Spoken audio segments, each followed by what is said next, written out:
ইদানিং পুরো পৃথিবী জুড়েই ঘন ঘন ভূমিকম্প হচ্ছে। অসংখ্য মানুষ প্রাণ হারাচ্ছেন, ধ্বংস হচ্ছে নগরী, বিপর্যস্ত হচ্ছে দেশ।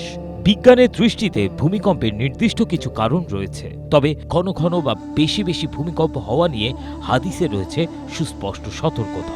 হাদিসে ঘন ঘন ভূমিকম্পকে কেয়ামত নিকটবর্তী হওয়ার লক্ষণ বলে চিহ্নিত করা হয়েছে। এছাড়াও কোরআনে আল্লাহ পাক কেয়ামতের আগে বড় ভূমিকম্প হবার কথা বলেছেন।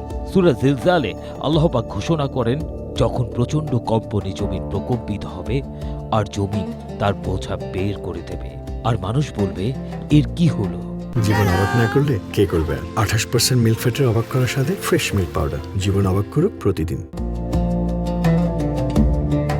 ভূমিকম্পের কারণ নিয়ে নবীজি সাল্লাল্লাহু আলাইহি ওয়াসাল্লাম সতর্ক করে বলেছেন, যখন অবৈধ উপায়ে সম্পদ অর্জিত হবে, কাউকে বিশ্বাস করে সম্পদ গচ্ছিত রাখা হবে কিন্তু তার খেয়ানত করা হবে, জাকাতকে দেখা হবে জরিমানা হিসেবে, ধর্মীয় শিক্ষা ছাড়া বিদ্যা অর্জন করা হবে, পুরুষ তার স্ত্রীর আনুগত্য করবে কিন্তু মায়ের সঙ্গে বিরূপ আচরণ করবে, বন্ধুকে কাছে টেনে নিয়ে পিতাকে দূরে সরিয়ে দেবে, মসজিদে উচ্চস্বরে শোরগোল হবে, জাতির সবচেয়ে দুর্বল ব্যক্তিটি সমাজে শাসক রূপে আবির্ভূত হবে, সবচেয়ে নিকৃষ্ট ব্যক্তি হবে নেতা, একজন মানুষ যে খারাপ কাজ করে খ্যাতি অর্জন করবে তাকে তার খারাপ কাজের ভয়ে সম্মান প্রদর্শন করা হবে, বাদ্যযন্ত্র এবং নারী শিল্পী ব্যাপক প্রচলন হবে, মদ পান করা হবে, লোকজন তাদের পূর্ববর্তী মানুষগুলোকে অভিশাপ দেবে, এমন সময় তীব্র বাতাস প্রবাহিত হবে এবং এমন একটি ভূমিকম্প হবে যা সেই ভূমিকে তলিয়ে দেবে।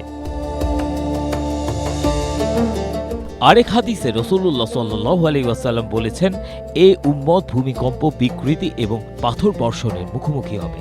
একজন সাহাবা জিজ্ঞেস করলেন, সেটা কখন হবে হে আল্লাহর রাসূল? তখন তিনি বললেন, যখন গায়িকা এবং বাদ্যযন্ত্রের প্রকাশ ঘটবে এবং মদ পানের সয়লাব হবে।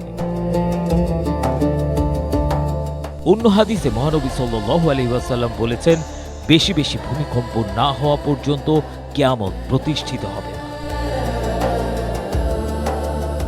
ABM Asaduzzaman, Asia post.